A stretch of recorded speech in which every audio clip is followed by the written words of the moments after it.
Mi nombre es Ederly. Vamos a hablar acerca de la violencia de género en el curso de Paradigmas de la Investigación en Psicología, donde estaremos explicando un póster científico. Como definición de violencia de género, tenemos que la violencia contra la mujer constituye un problema de salud pública y de violación sistemática de sus derechos humanos, que demuestra en forma dramática los efectos de la discriminación y subordinación de la mujer por razones de sexo en la sociedad. Toda acción de violencia causada por un ejercicio del fundamentada en estereotipos sobre lo femenino y lo masculino, así como las relaciones desiguales entre hombres y mujeres. Continúa la compañera Brenda. Muchas gracias. En cuanto a los tipos de género, nos dice que existen 6 tipos de violencia de género: la psicológica, que afecta como la parte emocional, y en ella está la parte como el acoso, la humillación, la intimidación, entre otros. En cuanto a la violencia sexual, se refiere como a esa acción sexual no consentida. En la violencia simbólica, esta se manifiesta a través de violencia verbal, de palabras, de gestos, imágenes que contribuyen como a esos estereotipos de género. En la patrimonial nos dice que, la patrimonial física nos dice que se usa la fuerza física. Y también puede causar lesiones. En la violencia económica también nos dice que hay cierto control económico hacia la víctima con el fin de mantener cierta autoridad o subordinación. Y por último tenemos la violencia patrimonial. Esa es la destrucción o sustracción de los recursos económicos para mantener el control.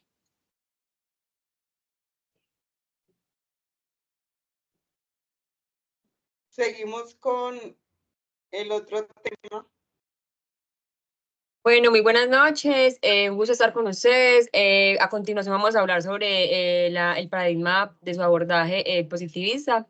Traer citas textuales, tal como dice acá Ricoy 2006, indica que el paradigma positivista se califica racionalista, cualitativo, empírico, analítico, sistemático y gerencial, y científico o tecnológico. Por tanto, el paradigma positivista sustentará la investigación que tiene como objetivo comprobar una hipótesis por medio de estadísticos o detener los parámetros de una determinada variación mediante la expresión numérica. Es decir, que este paradigma afirma que todo el conocimiento, información viene de lo observable, ¿cierto? De lo que podemos ver, analizar, por medio de que estadísticas, de sistemas de investigación y etcétera. Lo que pretende este paradigma es como que generar un orden en la sociedad. Entonces, como podemos evidenciar, este paradigma es muy positivo para las investigaciones y también nos dejan pues muchos aprendizajes y es muy útil a la hora de realizarlo. Muchas gracias. Entonces, doy continuidad a mi compañera.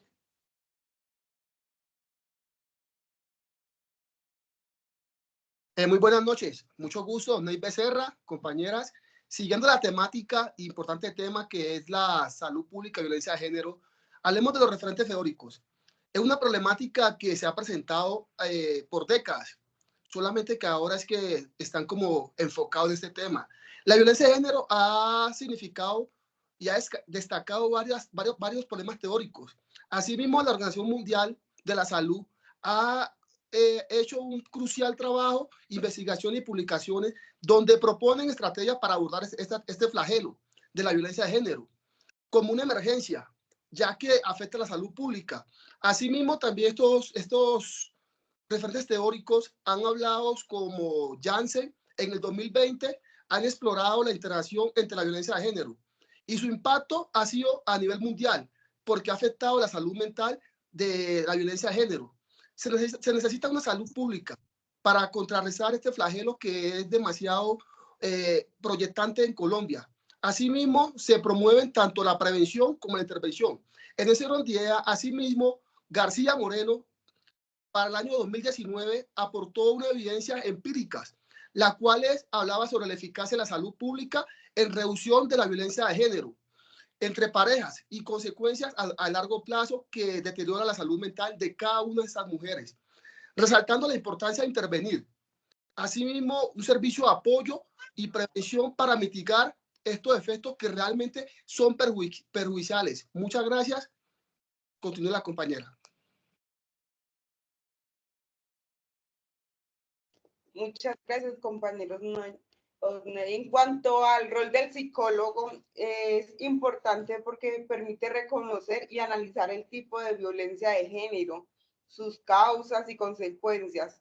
Además, crea estrategias e intervenciones para atender a las víctimas y prevenir esa problemática, por lo que también crea espacios para concientizar a la sociedad sobre la violencia de género y los estereotipos de género que aún persisten. Por ende, se enfoca desde una mirada integral y desde el campo multidisciplinar. Muchas gracias. Bueno, buenas noches. Hoy voy a hablar sobre el árbol de problemas.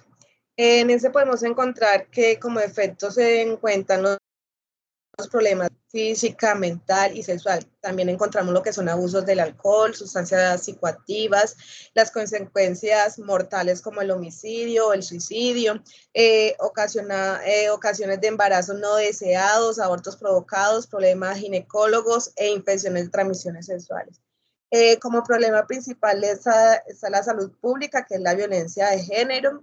Causas tenemos los factores culturales, estereotipos, factores económicos, factores psicológicos, los cuales generan un impacto de problema, que se enfoca principalmente en los estereotipos que producen discriminación e impiden que las mujeres puedan ejercer sus derechos y libertades plenamente y que, por ejemplo, sean víctimas de acoso sexual en el contexto laboral o que no puedan decidir libremente cómo vestirse por temor a ser agredidas. Como alternativas de soluciones tenemos tener en especial atención en la manera como se aborda a la víctima, garantizando las condiciones de privacidad y discreción que ameriten con el fin de evitar que se revictimicen. También generar estrategias que permitan el acompañamiento y seguimiento de los casos identificados y contribuir a la construcción de un entorno armónico de trabajo libre de acoso y o abuso. Muchas gracias.